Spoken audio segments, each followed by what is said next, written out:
Seth Sanders. I am a professor of economics and public policy here at Duke, and my own work is on migration, so I was delighted to chair this session today.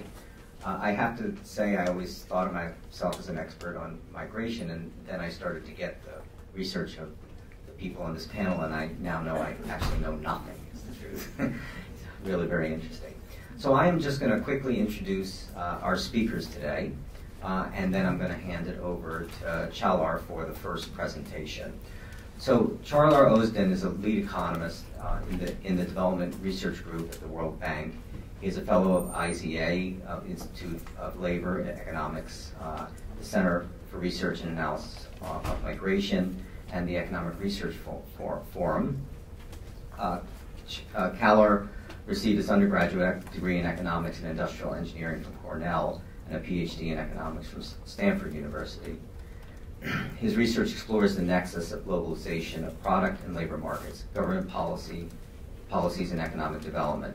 His current research projects explore the determinants and patterns of global labor mobility, impacts of migrants on the destination labor markets, linkages between migration, trade, and foreign direct investment flows, medical brain drain, and linkages between aging and global economic integration.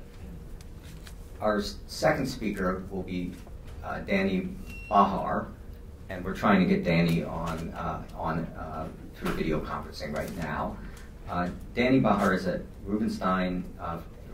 David Rubenstein Fellow in the Global Economy and Development Program at the Brookings Institution. He's also an associate at the Harvard Center for International Development and a research affiliate at both IFO Group in Munich and ICA Institute of Labor Economics. He holds a BA in Systems Engineering from Universidad Metropolitana in Caracas, Venezuela, and an MA in Economics from Hebrew University of Jerusalem, and an MPA in International Development from Harvard Kennedy School, and a PhD in Public Policy from Harvard University. His research sits at the intersection of international economics and economic development. In particular, his academic research focuses on the diffusion of technology and knowledge within and across borders, as measured by productivity, structural transformation, exports, entrepreneurship, and innovation. Lately, his research is focused on migrants and refugees as drivers of this process alongside trade and capital flows. Our third speaker is Julia Tolai, and she is an assistant professor of political science at the School of Public Affairs at Penn State, Harrisburg. She is an expert on asylum and migration, foreign policy, and public attitudes. Her research and publications focus on Europe, Turkey, and the Middle East. She has co-authored the book, Turkey and Its Neighbors, Foreign Relations in Transition. Dr. Tolai is a former fellow at the Transatlantic Academy and the 2010 recipient of the first prize of the Sabanci International Research Award for a paper on multiculturalism in Turkey. Dr. Tolai received her PhD in global governance at the University of Delaware, and we welcome her today. Our last speaker is Pietro Helba, and he is right here at Duke, a visiting research scholar at the Duke University Center for International and Global Studies. He specializes in international labor migration. He holds a BA from Slippery Rock University in Pennsylvania, and a master's degree and PhD from the University of Delaware. He most recently authored Migration in the Maldives, the first comprehensive study of migration in the Maldives. Prior to this work, he gained extensive experience in migration policy research through his work for the World Bank, the International Labor Organization, the International Organization of Migration, International Center of Migration Policy Development, and Poland's Ministry of Labor. And I will turn the floor over to Chalgar. Thank you so much. Is the microphone working? No. I have to turn it on. I'm the typical example of inability to multitask by men. If I had a microphone in one hand and a clicker on the other hand, I would mess it up. So I'm glad we have this attached. All right. This, my presentation, if I stand there, I think it will be okay. My presentation is about this book. So I have wrote a couple copies to give to the panelists, but while you have your phones in your hands, I know you're checking on me, you can send me an email, and when I get to the office on Monday, if you're interested, I can mail you a copy. All right, so this book is, this is not good. Maybe I shouldn't stand next to it. Okay, so this book is about global mobility, and I'm going to try to talk for 20-25 minutes. Now, of course, we spent 18 months to write this book. We read hundreds of papers, about 300 pages, around 300 graphs, and then you distill it, and it gets narrower. We wrote an overview, 30-page overview, and then you have to say everything in 20-25 minutes, which is extremely hard. So I'm going to speak really fast. So please pay attention. All right. Now, why migration is so important, and it's the answer is obvious. And just looking at this room, we know the answer. And there are easy answers, the hard answers. So I'm going to start with the easy answer and start with soccer or football. Now, when I was preparing the launch presentation of the book, Germans were still the reigning champions, and of course that didn't go too well. So forget about the Germans. So even if you look at the French and the Belgian national teams who played the final, right? Big chunk of the players are immigrants, and there's no doubt the success of the teams are partly or significantly due to the presence of these immigrant players. Now, of course, a large number of Americans in this room, so let's go to something that's more dear, especially to our heart, those of us who live in Washington, D.C. It's the Washington Capitals. They won the Stanley Cup for the first time in their history this year. It was a big event in Washington, D.C. The interesting thing about the Washington Capitals, it's not working, right? A big chunk of their players are from other countries. I'm not counting the Canadians, even if you count the Canadians as non-immigrants, right? No offense to the Canadians in the room, but they're neighbors. But they're Czechs, Germans, Russians on the team, and there is no doubt this team would not succeed without the presence of these immigrant players. Now, of course, sports is not the area. This is the Birmingham Children's Hospital with cardiac surgery units. Right? So these are doctors and the staff there. This is Ohio State Electrical Engineering faculty. And this is the Oscar nominees in 2018. Right? What do they have in common? If I take out immigrants, this is what you get. Right? Imagine as consumers of these entertainment, education, or medical services, how our lives would be different as consumers if these guys were not in that picture. Right? Maybe there would be natives who would replace them, maybe not. But there's no doubt quality will suffer, and we would probably be worse off. But this is not, migration is not about the super athletes and the super engineering professors or the super movie stars, but it is about other things. Now, this is Sheikh Zayed Road in Dubai in 1980.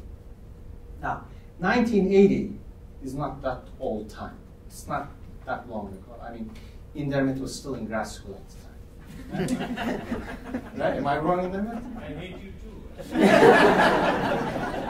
And he had not started his illustrious World Bank career. It's not.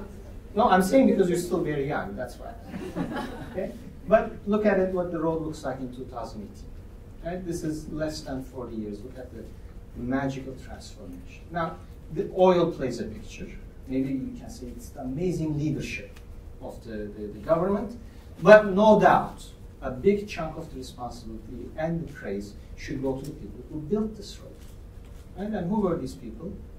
Well, it was the engineers and the construction workers who came from Egypt and the Philippines and from Bangladesh and from all over the world. Guess what percentage of the construction sector in Dubai are immigrants? Make a wild guess.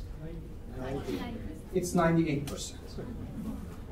Okay? It is 98%. Now, I'm not talking about the guys who are just building. I'm talking about the engineers and the people who maintain and everything. It is 98%. Now, yet, despite the wonders of immigration, the public opinion says these numbers are the percentage of the people who think immigration is the most important challenge facing their country. Now, we just had elections and we know what the situation is in the United States. But the shocking thing is Lithuania, 35% with pretty much no immigrants. Right? Same thing in Poland. 42% of Poland doesn't have any immigrants. Right? Am I right? Yeah. Right? So what do we this is a pretty much it's number 1 or 2 issue in every country. And this is 2018. This is not 2008 when we're in the middle of the financial crisis, people losing their jobs and blaming them. I'm speaking really fast. Blaming the immigrants. Right? Yet, this is what people think in terms of the ranking of the economy as a major issue or unemployment. Right? There's something distorted in these 2 pictures. So the whole report is based on this puzzle. We're trying to explain this puzzle, and I'm going to build the suspense a little more and give you, this puzzle is actually slightly more sophisticated than what we know. Now, why are there so many damn migrants then? Right? Why are they? They are everywhere. They're in this room, they are in Lithuania, in Poland, everywhere. And the reason is this. Now, this whole 2 days you're going to constantly hear about development, right? What can we do? What can we do? What can we do? For me, the answer is obvious. When a Nigerian leaves Nigeria and gets off on that plane, literally, 9 hours later, his expected salary is 15 times more. Right? I do not know any other development policy other than that $600 ticket that can deliver this. If there is one, let me know, and I'll tell the World Bank president. Right? Part of it is, there's a whole long, sophisticated philosophical debate about what development is, because are we developing regions or the people? Right? Because migration is development of the people. But nevertheless, and okay, Nigeria is an outlier. The lowest one, and these are real economic. This is not like some made-up number that you can accuse the world. By the way, are you recording this? Because I'm going to start picking on the World Bank, and I don't want to get fired when I go back. Intermit? Yes, we're recording. It's too late. It's too late. All right. Well, I'm on the market. If there's any job, I'm a very good professional migrant. All right. Okay. Now, pretty much every country, the minimum wage gain is double. So this is the number 1 reason why people do it. Right? People move for the wage gains, and this is all about income at the end of the day. Now, this is another graph. I put it because Internet invited me. It's about internal migration in India. Right? Mobility. Now, this is log scale, so it doesn't look that big, but this is a significant. The green is the wage distribution of the non-migrants, and the orange and the blue are the wage distributions of the migrants. This is a significant wage increase. Right? Wherever you are, higher wages is the main reason why you move. Now, this is from the other perspective. These two graphs are the actual wage realizations. All right? By the way, this report has, as I said, we reviewed hundreds of papers. Everything is presented in graphs, even from, we picked the papers that have been published in decent academic journals and we think the analysis is solid, but we presented everything in graphs. So it's great for if some of you like to use it in your classes. These are great, so and all the figures are available for those of you. Right? Now, this is potential gain. Right? Basically, what percentage of the people go to what percentage wage increase? Given a wage increase from an origin to a destination country, what is the likelihood of migration? Right? It's the same pattern, and it's convex, as you can see. Now, so wage gain is number 1. Why there are so many migrants? Number 2 is demography. Now, demography is destiny. I'm sure you all heard of it. I'm going to repeat it again. But let me give you 3 graphs. Now, the blue line is the labor force size as a share of the population in high-income countries. Right? It peaked in 2010, and it's declining. Right? And it's going to continue declining because people in high-income countries are living longer and are not having children. Right? Number 2, the labor force in low-income countries, the yellow line, and you see how it's increasing. Okay? Now, this is the average, the world population. The world labor force is a share of the world population. It is flat. It became flat basically 2 years ago, and it's going to stay flat until I retire. I retire in 2040 at age 70, 67, but let's say 70. That's the World Bank rule. 67, they kick me out, right? And then it starts declining. Now, this is based on the UN Population Division data. I think they don't do such a decent job. They're overly optimistic. I think the decline is going to start early, but this is where we are. Okay? There is demand here and there is supply here. Now, the demand and supply is actually slightly more subtle than that. This is the dependency ratio. Right? Dependency ratio is the inverse of the labor force.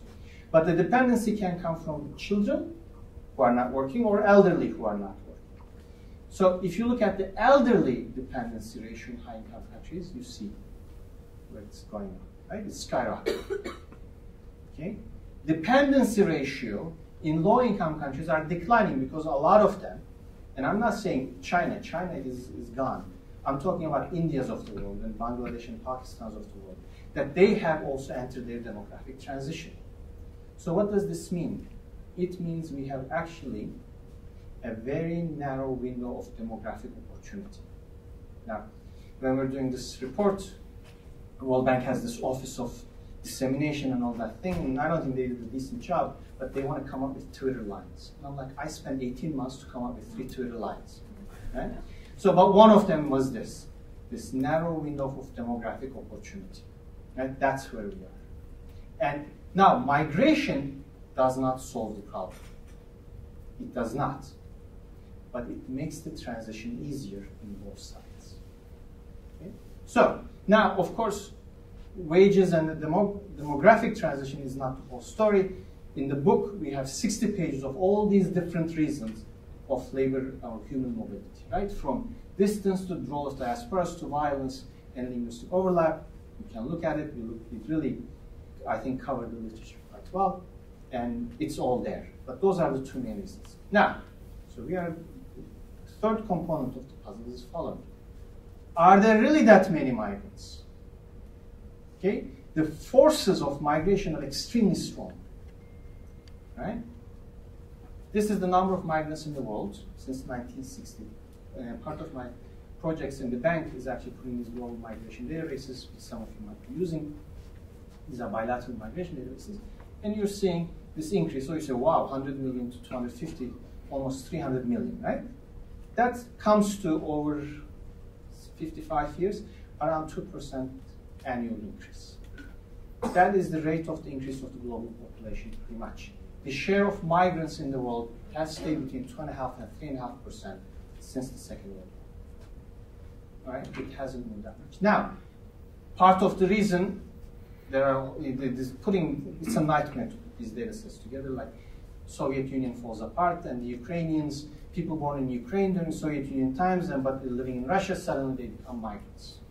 When they moved, they weren't migrants. There are all these complications. Take them apart. Despite all of that, this is what it is. What does this mean, this level of international migration?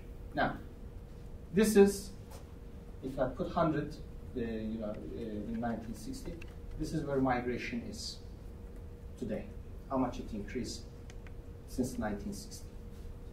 This is how foreign direct investment moved. This is how much air travel moved. And this is international trade. Okay? So, what this picture is telling you, in this whole wonderful world of globalization, migration is that wobbly leg. It's short. But it is the one that receives the most attention. Right? So that's the puzzle, actually, the one that I want to present.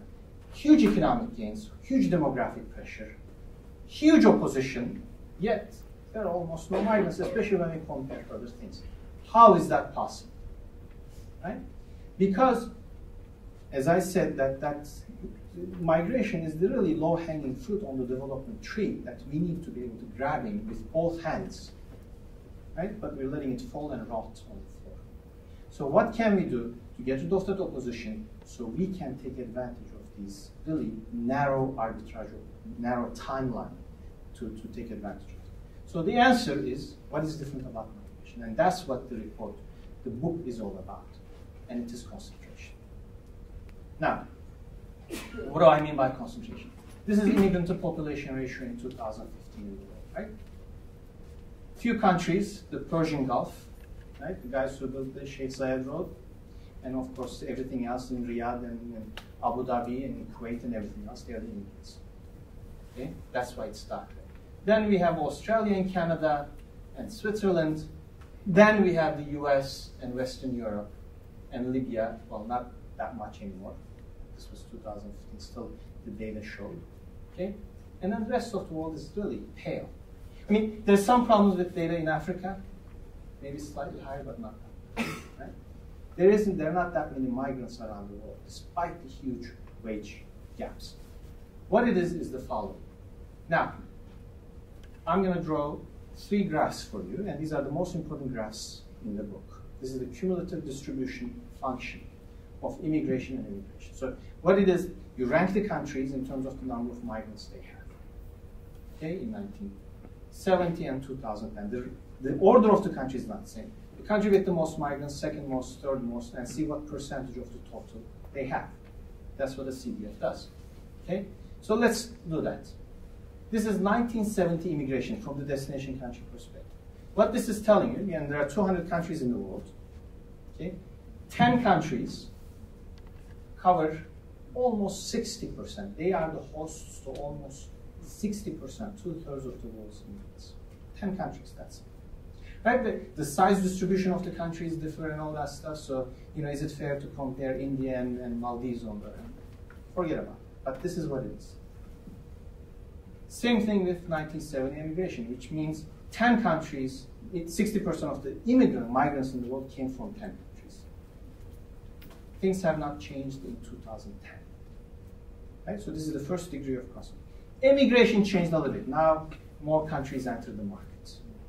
Okay, the share of the top 10 declined to around 35%. This is number one. This is the first indicator of concentration. This is nothing.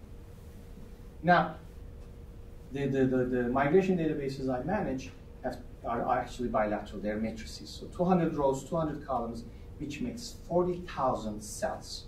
So I can tell you approximately how many Bangladeshis live in Mongolia and so on and so forth. Right? 40,000 corridors, remember that. In 1970, 300 of those 40,000 corridors accounted for 82% of the world's migrants. No other international flow, trade, finance, travel, had that level of concentration. 300 corridors, that's it. Top 50 corridors are half of the world's immigrant population. Things got a little better. In 1990, slightly better, but even today, it's 2/3 of the world's migrants are in 300 corridors. At that level of concentration. Now, concentration has other dimensions. Distance, for example. This is now how much each group of migrants, high-skilled migrants, low-skilled migrants, refugees travel, and that's their cumulative density based on the distance they travel. 75% of refugees go to a neighboring country. Trump makes such a fuss about refugees. It's not so political when we all know it.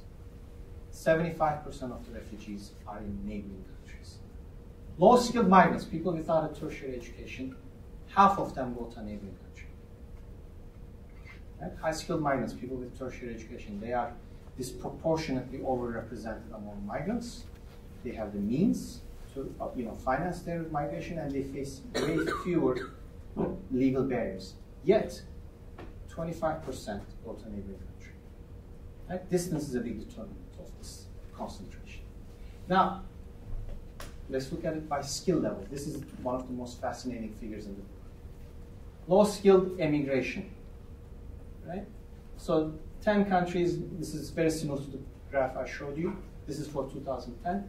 10 countries are around 2/3 of low-skilled immigrants, source countries. High-skilled is the same thing. 10 countries, 1/3. Now, look at low-skilled immigration from the destination country perspective, right? This, what you know, around half. But the more interesting one is the high-skilled immigration. 4 countries in the world today: US, UK, Canada, and Australia. 4 English-speaking countries. They account for almost 2/3 of the high-skilled immigrants in the world. There are more Moroccan college graduates in the US than France. Right? Forget about language and the colonial links and all that stuff. Right? This is the concentration I'm talking about. 4 countries, that's it. Now, the concentration does not end the moment you get out of the airport at Kennedy. right? It continues. 4 states in the United States account for over half of the high-skilled immigrants. 10 counties in the 4 of those states count 60% of that 60%. Now, this is like fractal analysis, right? The lower you cut, the same pattern will repeat itself. If you look at metropolitan statistical areas, same pattern. Zip code, same pattern. Occupation, same pattern. Sector, same pattern. Extreme level of concentration. Now, concentration actually is not our enemy. Concentration is our friend. Because that's what it's all about. People are responding to wage gaps, right? Water flows from high to low. People go from low wage to high wage. That's where the attraction is. And you concentrate. It's that concentration that enables you to take advantage of the wage gaps. Development is all about that concentration. Okay? Now, but what does that mean? Now, US immigration is bimodal. Either there are way too many, not too many, they're overrepresented among people with postgraduate degrees, or people who have less than high school education. Okay? There are not that many immigrants with some college degree or among high school graduates. Right? This is the average in the United States, 11.5%. I mean, it's plus or minus 1 or 2%. Right? This is in terms of the immigrants' representation in the labor force, but you see where they are. They're here and they're here. Now, 2 occupations in the United States with the largest share of immigrants. Number 1 is fruit pickers. This guy, do you know what the second one is? No, engineering professors. 75% of engineering professors below the age of 40 are immigrants. 75%. Okay? Now imagine if you would have Google, Apple, or whatever you name it, if we didn't have those engineering professors. Okay? But what does this imply for the wages? That's where I'm getting at. Now, you see the wage impact. It's not that big, but it's concentrated. And if you cut it more finely, that's where the concentration is. It is concentrated geographically, it's concentrated sectorally or occupation-wise. Now, remember, there were a whole bunch of immigrants here as well, but there's almost no wage effect, positive or negative. These guys benefit because of whatever reasons, especially complementarities in production. These guys, natives with less than high school education, they lose. And it is natural, this is what we expect, right? And that's the Trump constituency. This is no surprise here. Right? This is all rational response. The only surprising thing here is this. Guys who have graduate degrees, and that's where, because of production externalities. If you're an engineering professor, right, you benefit from having other engineering professors because it improves your productivity. If you're a hockey player, right, if you have better players on your team, then your productivity also increases. That's why this effect is there. Now, the guys who actually get hurt the most from immigrants are the previous cohort of immigrants, but either they don't know, or they don't vote, or family linkages or other emotional reasons overcome the wage effect. But the biggest losers of immigration are the other immigrants, actually. Now, same thing, Europe. The solid line, people who, this is in terms of their income distribution, the impact, right? The guys get hurt, are there, it's U-shaped. It's the same pattern in Europe as well, wage impact. This is a recent paper, well, not so recent anymore, recent paper we did on the wage impact in OECD countries. Oh my God, I have 2 minutes and I have so much. All right, this is the impact of the Syrian refugees in Turkey. Right? The guys who benefit are the formal sector, and the guys who lose are the informal, less educated. Now, going back to Washington Capitals, right? So I took away the immigrant players, and you have 4 players there.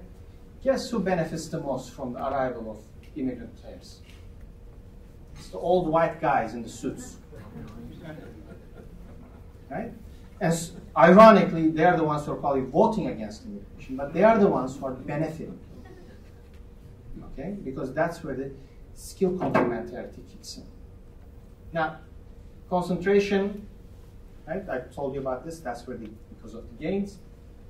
but also it is the source of this whole political backlash, anxiety, you name it. Now, what matters actually, all these effects, the wage effects, are real. It creates anxiety.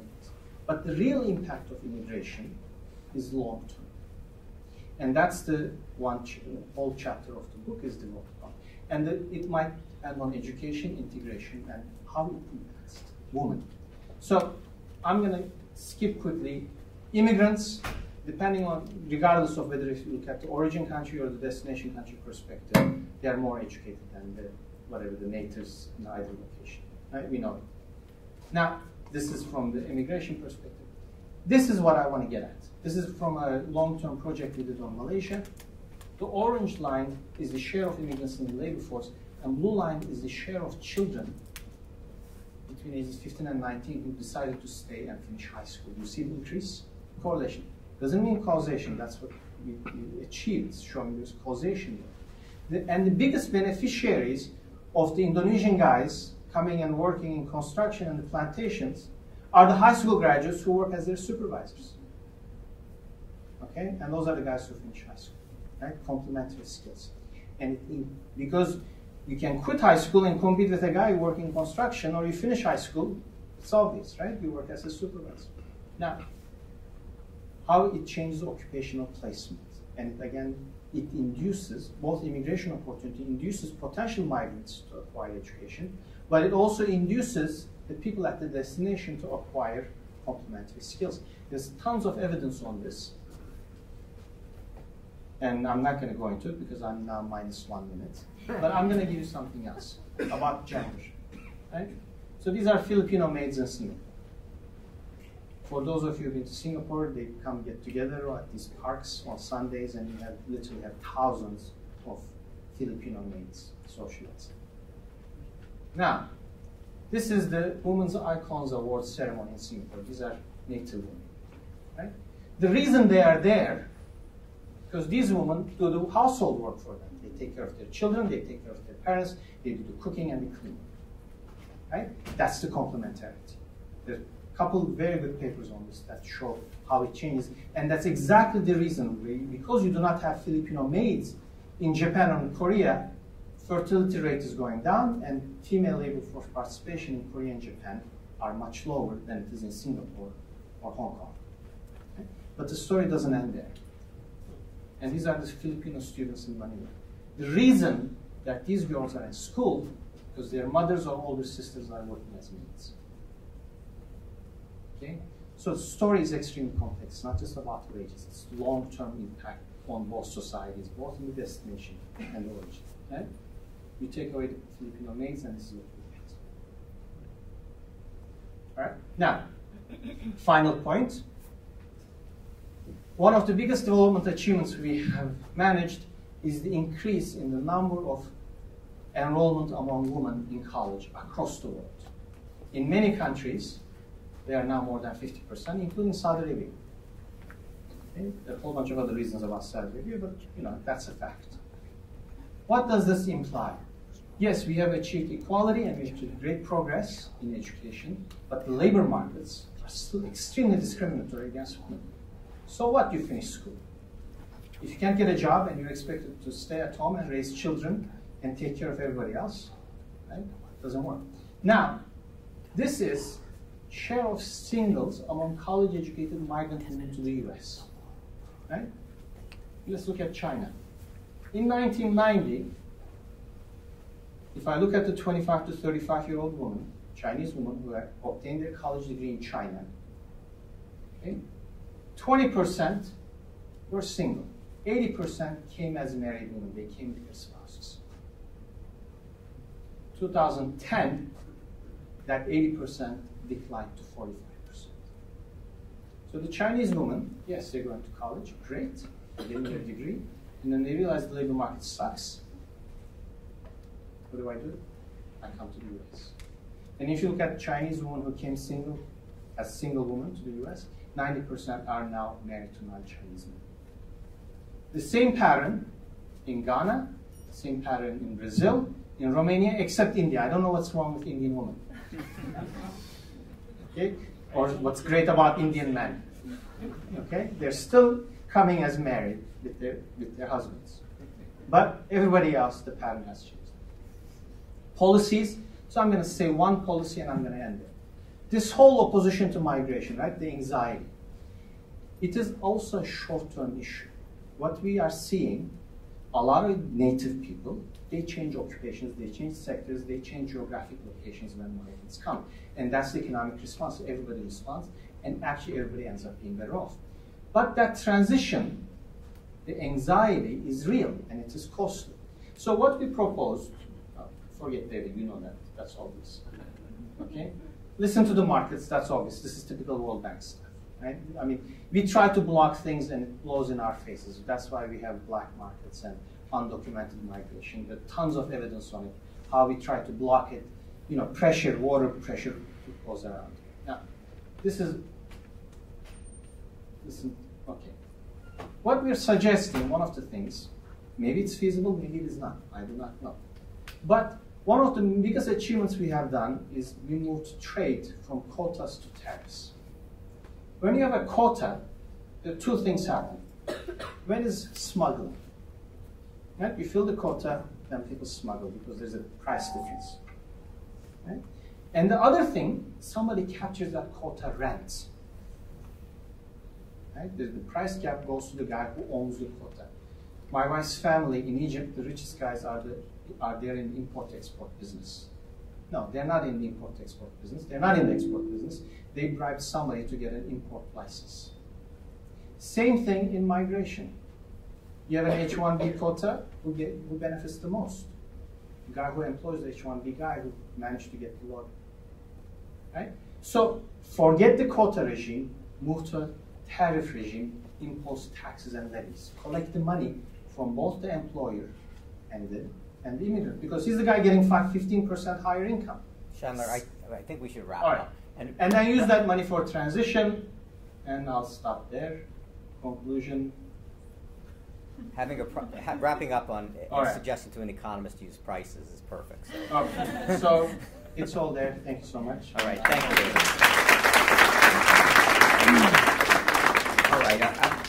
All right, we should move on to our next speaker. So Danny, why don't you go ahead and get started. If you could take about 8 minutes, that would be great. Wow, okay. Hi, everybody. Thanks for having me at a distance. So I actually do need the 8 minutes to start counting once my slides are up. Okay, no, that's fair enough. That's fair. Okay, yeah. Great. Thank you. I'm sorry I couldn't be there with you, and it's very tough to follow on Jalar because I don't have as many jokes, but I will try my best. So, you know, the first thing I want to remind you is, okay, you know, a few months ago, actually almost a year ago, President Trump called everybody who was coming in with a lottery visa the worst of the worst. He was saying these people, you know, they're being sent randomly. Who do you think they're sending us? They're sending us the worst of the worst. So I'm saying this up front because I need you to know that I actually am one of those people. I actually won the diversity lottery. So everything I'm telling you, just take it with a grain of salt. Okay, so I am the worst of the worst. Anyway, so where does this come from? I actually wanna, in the few minutes I have, I do wanna talk about a particular aspect of migration and globalization. And in fact, part of the message I wanna bring today to you is that actually migrants, out of everything that is out there, might be the key, the hidden key to economic development. And there are two strands of the research that actually link very closely migration and the global economy. The first one is about the idea, which I guess most of you have seen, that migrants' networks are there to facilitate the exchange of goods, trade, or the exchange of capital, FDI, and so on. There's very good research on that. And the other one, which is the one I'm going to focus on the most, and is the one I want to challenge maybe some of the ideas and conceptions that are there, are migrants as a main driver for the diffusion of ideas and of know-how across countries. Just to mention very quickly, in terms of networks, we know that a lot of research that shows how migrants actually reduce the cost of doing business bilaterally between countries. One of the best research studies that I've seen on this is the one by Chris Parsons and Vecina. Chris is a co-author of Chalar, and maybe many of you know him. And basically, they actually studied this great natural experiment in which, in the late 1970s, there was a flow of Vietnamese refugees who came to the U.S., and they actually were randomly spread around different states in the country, in the U.S. And what they find is that after there was an end to the barriers of trade that Vietnam had with the U.S., the states that happened to have more Vietnamese people are the states that ended up trading much more with Vietnam. And for economists, this is the perfect setting because the idea that these migrants and refugees were randomly allocated across states is the best, is the closest you can get to like an experiment you can measure, and you can actually attribute this effect to the migrants. But I want to talk, this is just one example of many, many papers out there that looked at it. But I want to talk a little bit about the idea that migrants are key in the diffusion of knowledge, and I'm going to talk a little bit about the stuff that I've done, and many others of colleagues have also looked into it. Let me start just with the premise of something that we know, but sometimes we forget, which is 60% of what explains cross-country income differences is productivity. And productivity basically is when we ask what is productivity, maybe we don't really know, right? One way that somebody defines productivity is being a measure of our own ignorance, right? Moses Abramovich said this in 1956, which basically, it comes from the idea of how actually economists measure productivity, which is everything else that we cannot explain in any production function is productivity. If you have 2 machines and 3 workers and that's supposed to produce 10 cups, well, if you're producing 12 cups, there's something else that must be your ability to produce more with the same resources. And that's productivity. One way that I like to think about productivity is having the knowledge or knowing how to do more with the same resources. Because a person is more productive when you have maybe the same machine or the same set of colleagues and workers, but you know how to do more with that same set of inputs. So in that sense, if this is a story about knowledge, if development is about knowledge, if some countries are less productive because they just simply don't know how to do things better, and some other countries know very well, how come, this is the question I have for you, how come we still have poor and rich countries? How come knowledge is not something that spreads around easily, immediately? Once I have it, you have it, and vice versa. Well, the reason is that I think that there are 3 types of knowledge when we think about it. The first one is the knowledge that is embedded in goods, like a calculator, right? So once you have a calculator, it means that you don't really know how to add or how to subtract. The calculator will do it for you. This type of knowledge, which is a good, you can ship it around, send it everywhere in the world at almost no cost. You can put it in a container, trade it around. That cannot explain really the vast differences in income, in productivity among countries, because at very low cost, you can send around this type of knowledge. Then there is knowledge that is codifiable, right? Everything that we can write in a piece of paper, we can put on the internet. A patent, for instance, right? So there's a lot of knowledge that goes, that explains exactly in a patent how you do something. And frankly, that also cannot really explain the vast differences, because that can travel even more freely across countries nowadays. So that's not an explanation that I think that fits the idea. The third type of knowledge is what some people call tacit knowledge. Tacit knowledge is the knowledge that is in our brains, that is very hard to transfer, it's very hard to acquire, and I want you to think, for instance, about a surgeon, right? A surgeon is not a good surgeon because he or she read all the books and all the codifiable knowledge and has all the tools needed to do the surgery. A surgeon is a good surgeon because he or she stood next to another surgeon for many, many years and really understood really has the knowledge in his or her brain to do the things that will make the surgery a success. You can think about the same thing about a pilot. You know, a pilot can start the flight by saying, hey folks, welcome to our flight. You know, I read all the books that there is about flying and I got A's on my grades, but this is the first time I'm flying. No, none of us will be really happy with that. So this type of knowledge that resides in people's brains might be actually a candidate for explaining these differences across rich and poor countries. So the point that I want to make is that if what I'm saying is true, if actually tacit knowledge diffuses very slowly, it requires human interaction, etc., so then this means if this knowledge transmission requires human interaction, then the patterns of international knowledge diffusion should follow the patterns of international migration. What I'm trying to tell you is that if the story is true, if there's a lot of tacit knowledge that actually explains productivity shifts, then we should see that when people move from place A to place B, we should see that place B becomes more productive in the same things that place A is productive in. And that's actually a lot of the research that we've been doing with many colleagues that is actually showing that. And one great example to show you is Franchot Valley in South Africa. I don't know how many of you have been in South Africa. We have some people from South Africa in the crowd. But Franchot Valley is a small town that is about 40 kilometers away from Cape Town in South Africa. It has this beautiful scenery. And it was founded in the 17th century by French Huguenot refugees who were expelled from France, and they settled here.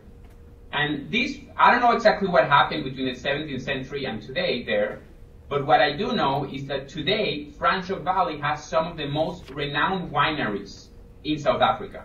A lot of the wine that is exported from South Africa comes from Franchot Valley.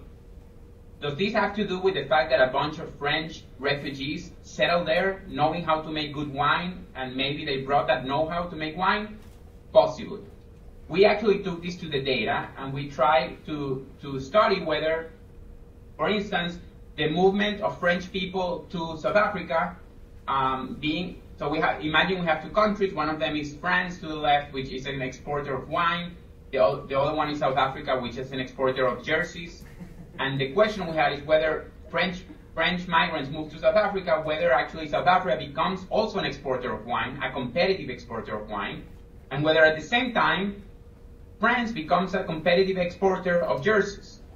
Meaning, are these migrants facilitating the know-how to produce competitively a certain good? And when I say competitively, it means that you are producing it in a way that you can actually export it to the rest of the world in very high proportions. And we find indeed that that's the case. I'm not going to go very much through these tables. And we find that actually this happens across all types of countries and all types of goods. I'm just going to take 3 more minutes to tell you about a couple more studies, and then I'm going to wrap up. Another thing that we are really exploring is about the idea of migrants and innovation. So, for instance, one very direct way to measure know-how and ideas is actually through patent production. What we're looking at a couple of papers is how actually migrants play a role in explaining differential patterns in the creation of knowledge as measured by patents. Sometimes we measure the creation of knowledge based on exports, sometimes we measure it as, by creating patterns, and we have many different ways. So this ongoing work that I'm doing with 2 colleagues and co-authors from Paris School of Economics and Harvard Business School, we find actually that, similarly to what I explained to you before, when you have a bunch of people from country A that move to country B, then country B becomes a producer of patents in the same technologies that country A is patenting very competitively. So not only exports, but only in technologies, we also see a transmission of knowledge that we can attribute to migration. We also see something similar when it comes to not only to the creation of technologies, but also to the citations of inventors across places and the collaborations between inventors. So we know that when it's impossible to believe, and I think that Jalar really explains that in a fabulous way in his report, that global talent is in one place. It's not, right? Global talent is really spread out around the world. So we're looking at how increase human mobility internationally, which we proxy in several ways, but one of them is through the availability of flights in between places, really helps inventors to work together much more often, and also it helps inventors to cite each other much more often, in the way that it's really spreading out knowledge across the world. The final piece of evidence that I want to share with you, just to convince you, is more of a story of refugees, and this is something we've been working on for a bit more of a year, and it's very close to its final stage. And here we are again looking at how migrants and refugees in particular can also play a role in explaining this transfer of knowledge, of ideas, of technologies across countries. And we found like a setting which gives us like quote unquote a natural experiment to really to do this properly. And the story is around the dissolution of Yugoslavia in the early 1990s. In 1991, a war erupts between the different today countries of Yugoslavia, and the country disintegrates.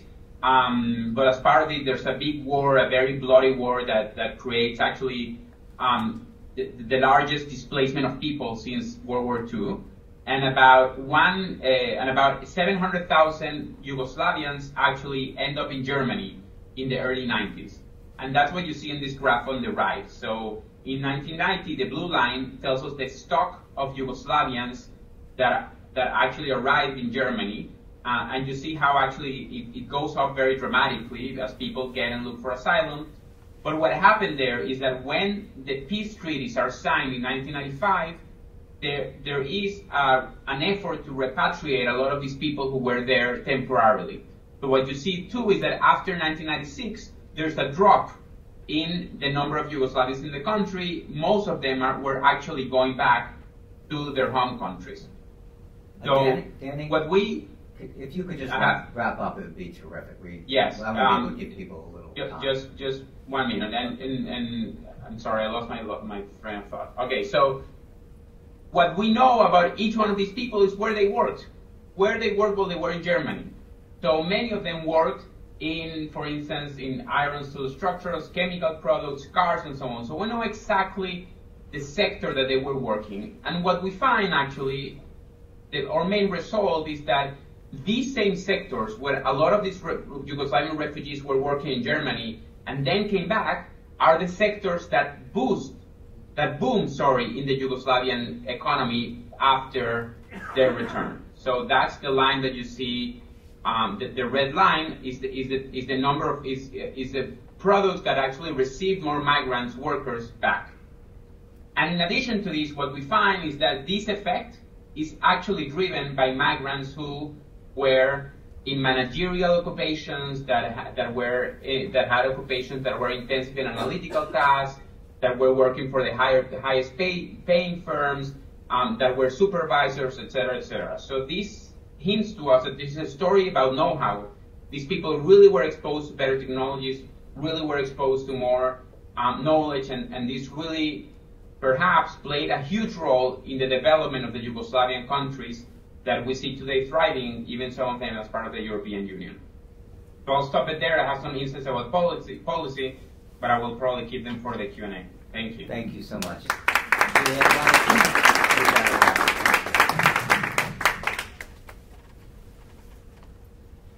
So I guess I use, is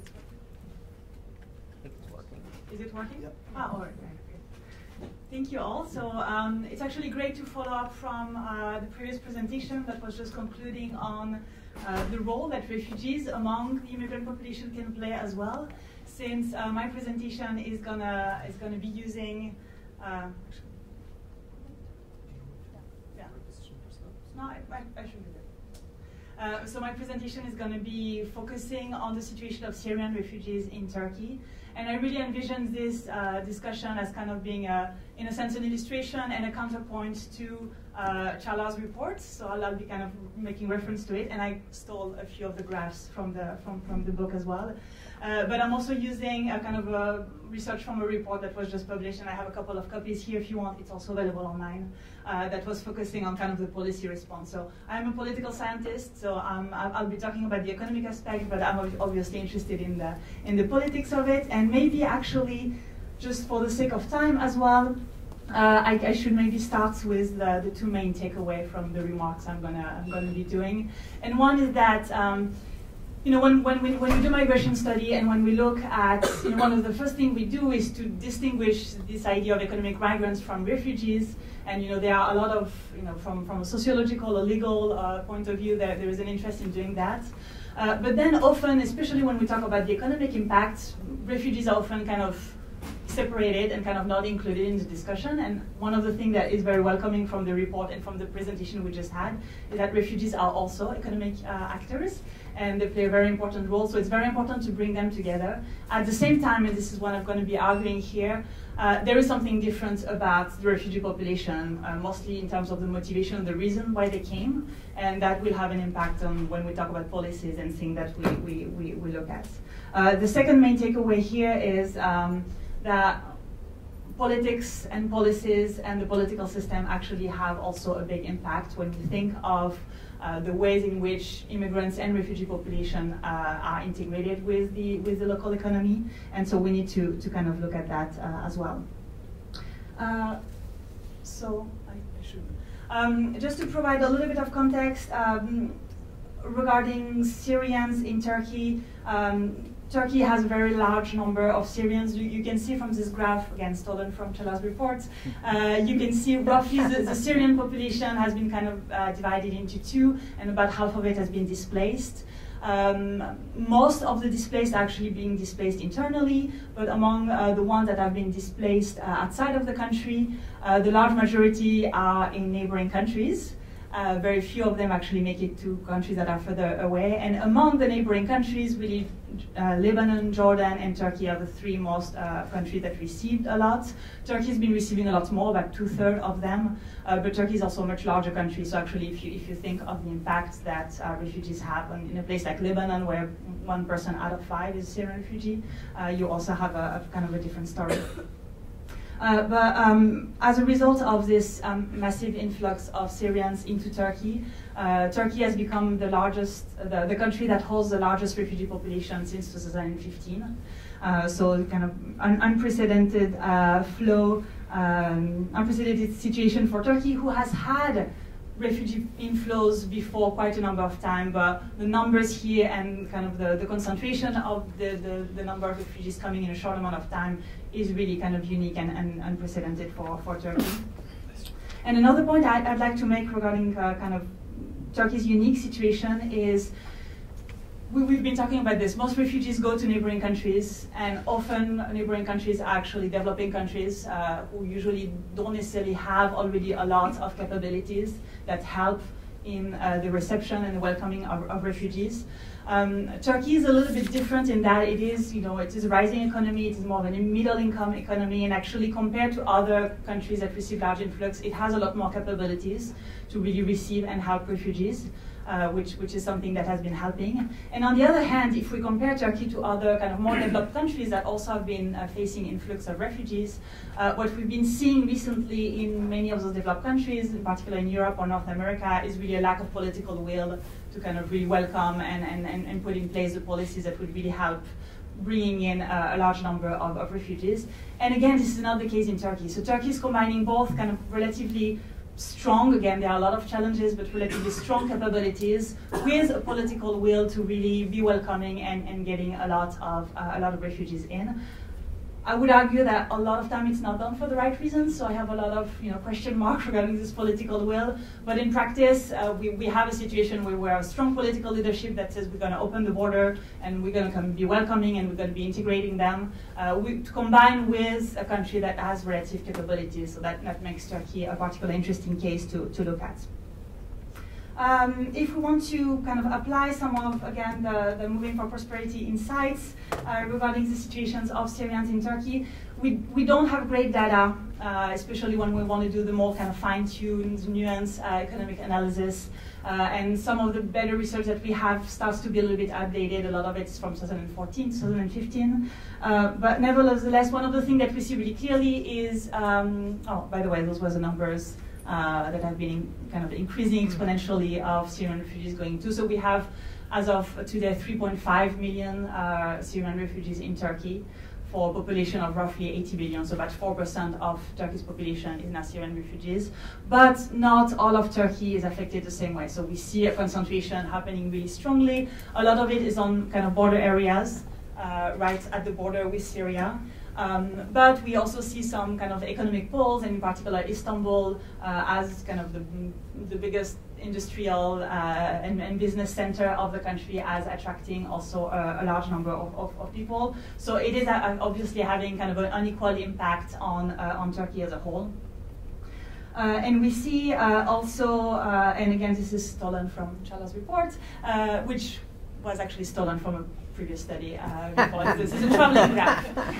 No, but he's an author of the report, so it doesn't count.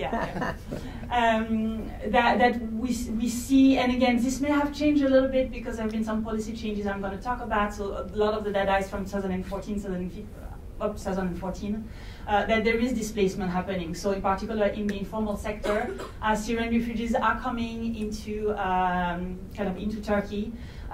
Most of them will find employment in the informal sector, and that will actually drive the rate of unemployment rate in the informal sector for Turkish locals and Turkish nationals as well, which obviously is something that may be creating tensions. But at the same time, what we see is this has actually increased by creating more demands on the economic sector that has actually driven employment in the formal sector. So there is this kind of complementarity versus substitution that is happening really clearly here. One of the things that is important when we understand here is a lot of the discussion we have regarding economic migrants is this idea that it is driven by economic needs, right? So it is because there is employment available. Maybe laws are restricting immigration and there are some other ways to try to prevent it, but because there is employment available, the drive for immigration is happening. When we talk about refugee movement, this is not the case, right? Most Syrians, primarily this is not the case, but most Syrians going into Turkey, it was not because they knew they could find employment in Turkey, just because they had to flee for a number of different reasons, mostly for security reasons, and so they kind of come into the country. So this idea that the issue is about accompanying market needs when we deal with migration doesn't quite fit with the refugee situation because it is not primarily driven by economic needs. At the same time, and especially when we talk about mass displacements, which is the case with Syrians into Turkey, what we have is we don't just have a few individuals going to find employment, but rather we have kind of a whole segment of the society and a whole segment of the economy that is traveling from one country to the other. So we don't only have Syrian workers that traveled from Syria into Turkey, but we also have Syrian consumers traveling and Syrian entrepreneurs traveling, and sellers and buyers and basically all sectors of the economy and all different kind of economic roles are traveling together. So we have, in a sense, the creation of kind of a smaller or segment of the Syrian economy being just displaced from Syria into Turkey, which create some challenges, mostly because it's happening spontaneously, because obviously the economy is being destroyed by the war, by the reason for displacement, because the regulations that are in place in Turkey may not allow, and a lot of this will happen kind of informally, so that will be something that needs to be looked at. And also because there is this potential for having kind of two segmented markets with kind of a little Syria economy in Turkey and then the Turkish economy. But this is also an opportunity to actually kind of find ways to connect those two, and we actually see that most of the kind of success story of, in particular, Syrian entrepreneurs in Turkey have been about the people who have been able to kind of make those connection between the Syrian and Turkish markets, sometimes by very simple things such as, they were selling Syrian products and they started to label it in both Arabic and in Turkish, and suddenly that would open to kind of the Turkish market and create those links. Or other success stories are about people who've been developing apps that help kind of translate from Turkish to Arabic, and that would really facilitate kind of business relationship and those kind of things. This in turn kind of leads to the broader discussion of, policies matter quite a lot. And one of the findings from the report is, government policies should really be accompanying those kind of market needs that are being here. And one of the main issues that Turkey was having early on was the problem, the doors were open and a lot of Syrian refugees were kind of welcomed into Turkish territory. But a lot of them were, they were welcome, they were partially, at least early on, they were provided shelter. Actually, as of today, the large majority, like 94% of refugees are urban refugees, they are not living in camps. But early on, they were providing shelters, maybe some social assistance, given access to healthcare, to education. The main issue was access to the labor market, and this is why we had a large proportion that were really working in the informal markets. Thanks to some World Bank reports and some other work that were done, there were pressure put so that in 2016, Turkey actually started to issue working permits for Syrian refugees, which was really seen as a kind of a political as a positive development, because we are kind of now opening the door to formal employment, which should help with the displacement that we've seen in the informal economy, and etc. The problem is, in terms of motivation, the Turkish government is actually not quite just doing that to accompany market needs, but they're also doing that as a way to actually control and kind of better be able to use kind of almost instrumentally Syrian refugees for other kind of political purposes. And so the way the working permits have been implemented have actually counteracted and created, in a sense, more issues than expected. A lot of it is there is a very restricted way in which those working permits can be accessed. So it is linked to a particular employer. You can only have up to 10% of the employees in a particular company that can be of Syrian origins.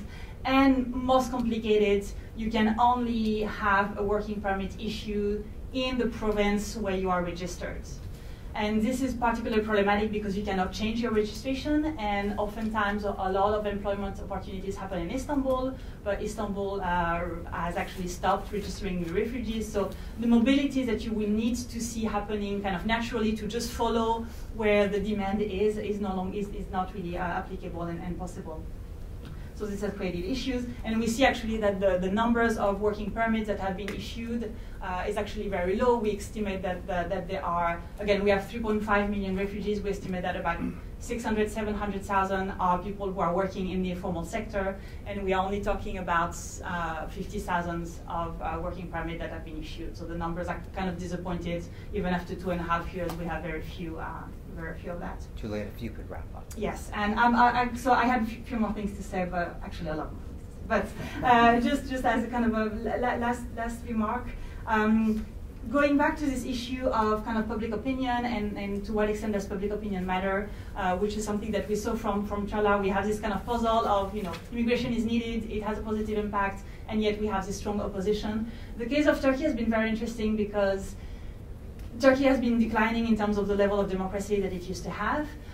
We have a very strong leadership that has very kind of relatively strong control over the government and over the political party. But because they have adopted kind of this positive attitude towards Syrian refugees, this has actually ensured compliance at the different levels for implementation of a relatively open policies towards Syrians.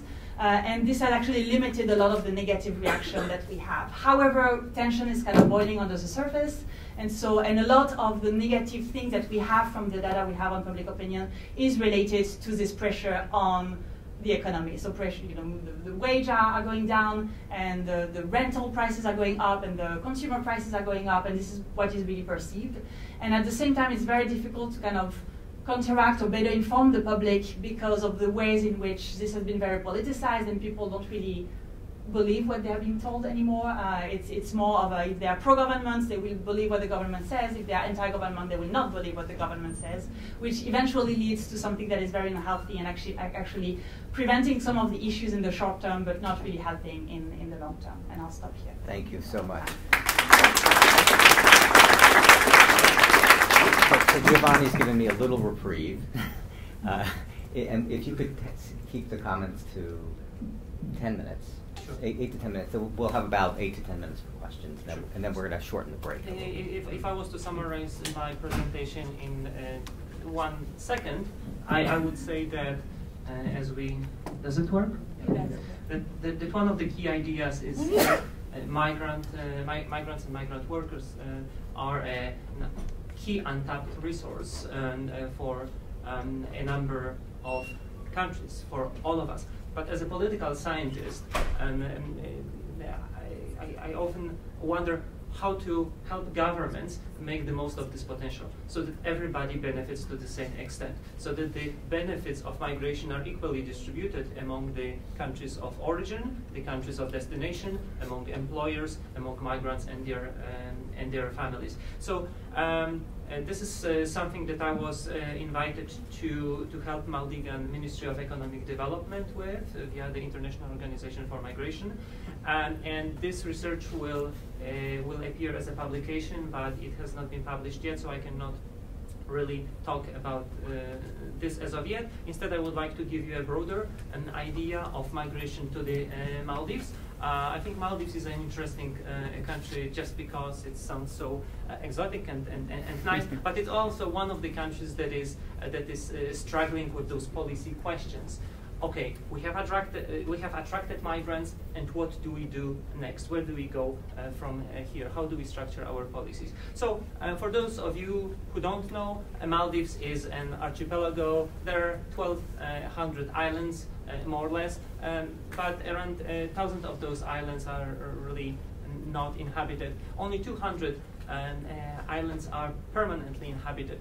There is 127 industrial islands. Maldives is one of those countries that can devote one of those islands as a trash bin, so they can just put all the trash there because they have surplus of beautiful islands. And it also has 111 islands resorts. Some of these islands are actually artificial islands. The islands don't exist there, but if there is demand, if Chinese want to come to take their honeymoon pictures, Maldivians can create an island on a sandbank, and here is another resort. So tourism is one of the big, it's actually the driving force of Maldivian economy. Tourism is responsible for boosting Maldives' economic development to an upper middle income country. All Maldivians are constitutionally promised the provision of basic goods and services. This sounds great in the legal papers, but then if you have 200 islands like this that are spread across 750 kilometers, it becomes a little bit of a challenge for the government. How do we do that? How do we make sure that all the people living in remote islands and get what we are promising them to do? So one of the methods to do this was actually to try to move Maldivians to the places where these goods and services could be provided more easily. Of course, there is the capital of Maldives, and this is this island. It's 2.2 square miles, 5.8 square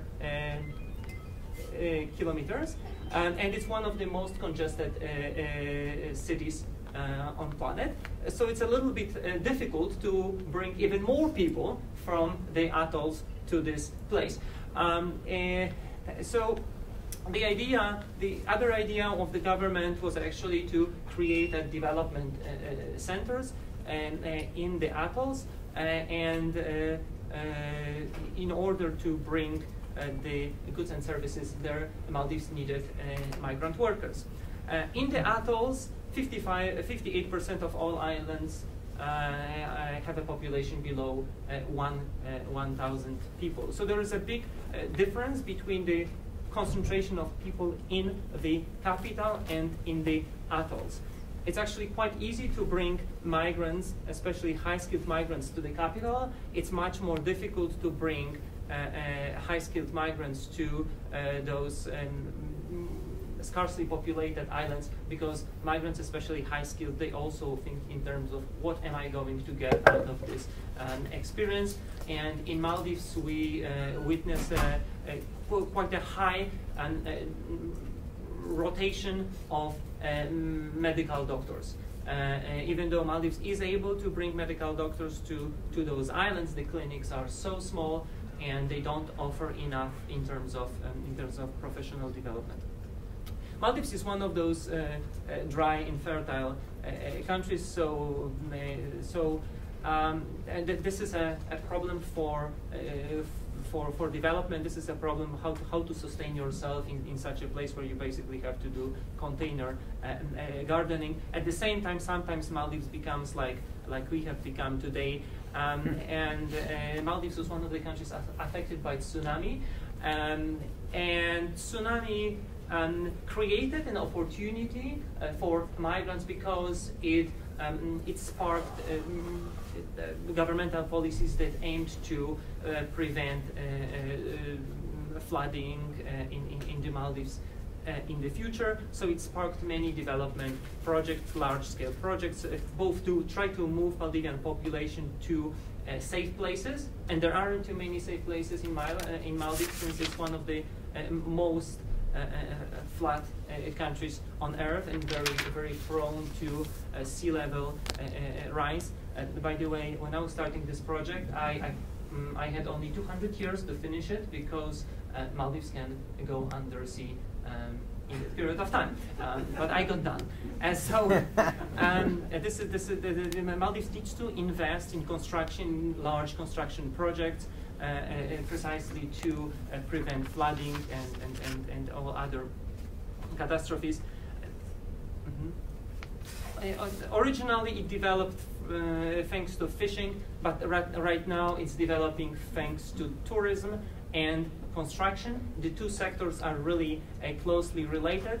In tourism, the government had to impose a 45% ratio when it comes to the quota of foreigners and Maldivians. Actually, the ratio was flipped. It was 45 to 55 before, but the tourism sector cannot say that it cannot develop without migrants. Maldivian government has been really interested in activating its own population. Even though unemployment in Maldives is only around 5%, there is a considerable unemployment among young, especially women. Maldivians, it's 21.5% among young Maldivian men, and 25.3% among young Maldivian women when it comes to need. So people who are neither in employment, education, or training. Why Maldivians don't take the works that foreigners want to take, are ready to take? There are many factors, and we don't have perhaps time to discuss them now. But on the one hand, they cannot participate because they don't have the skills, they don't have the training. On the other, so you have to bring migrant workers who can bring those skills from abroad. On the other hand, they do not want to participate in certain jobs because they see those jobs as the so-called migrant jobs. So construction, for example, tourism, they have become quite reliant on migrants, and Maldivian population says this is not a job for me, this is a job for migrants. And cultural values play a big role in it. You may think that tourism is a sector that could attract Maldivian population to work in resorts, but there is considerable opposition to work, especially to work of women in resorts, because resorts were meant to provide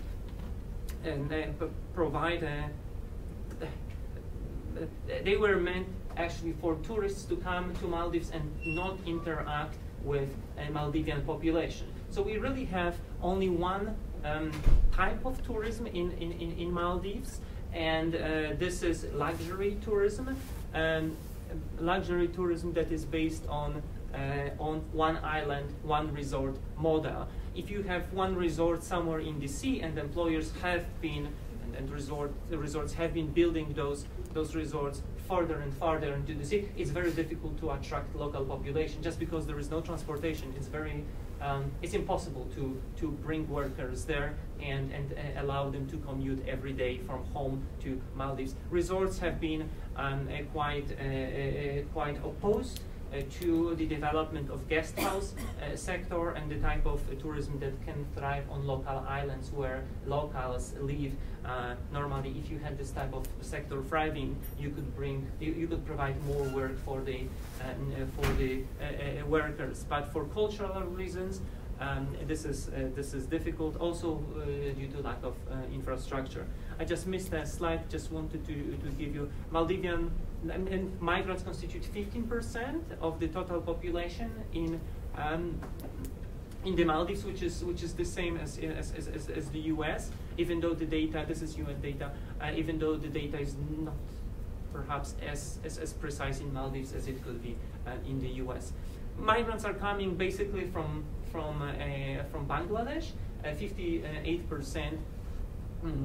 From Bangladesh, then around 20% from India, 11% from Sri Lanka, and this is the picture for today. 1/3 is employed in tourism, another 1/3 roughly is employed in construction. Jobs have become, migrants are working in very specific jobs in Maldives. So for example, in the tourism sector, you would have cleaners from Bangladesh, you would have cooks from Sri Lanka, you would have maintenance people from India. Maldivians are only willing to work in the reception, the type of jobs that do not require much training, and that could be also done from the capital. We should probably just wrap up so we can have a few questions. I'm going to skip that. So in general, migration has already produced a number of positive effects on the Maldives and on workers. And the growth, especially of the two vital sectors of Maldivian economy, which is tourism, which is construction, it has been vital to the development of critical infrastructure for the country, airports, hospitals, and all the infrastructure that is needed to sustain tourism and to prevent flooding. It has helped employers overcome labor shortages. It has transferred knowledge. It has generated tax revenues, and it has also generated steady remittance flows to the countries of origin. On the flip side, there is a number of challenges unsolved yet. These are the challenges just because the policy has not been able to grasp them. Not all employers found it easy to get a migrant worker. So there are certain employers in Maldives who were able to get access to migrants and benefit from it, but there are others who have not. So this produces inequality, and this is the consequence of perhaps untuned labor migration management policies. There is a question about what effects have migrant admissions had on wages and working conditions, on training programs, mechanization, rationalization, and innovation in production. Just to come back to this picture, this is where I was living in Maldives, and those guys were building another building next door. And it's interesting that those employers who were able to get access to migrants and pay them $180 per month, there's no minimum wage in Maldives, and preferred to bring migrants than invest in mechanization, in cranes, so that there's also a question of how do we couple admissions of migrants and also encourage employers to engage in innovation. I think we should probably. That's it. Yeah. Let's. I want to at least leave time for a couple questions.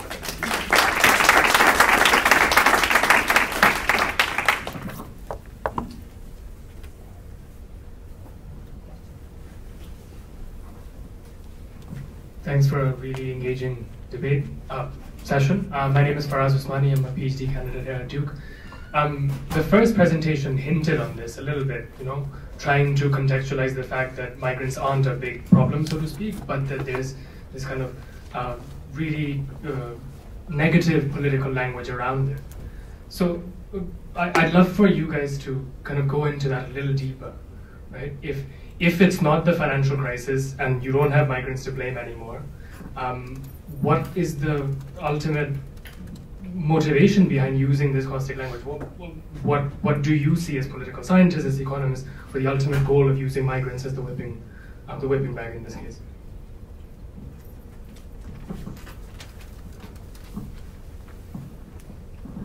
Sang Hee-jung from Academic Advising Center.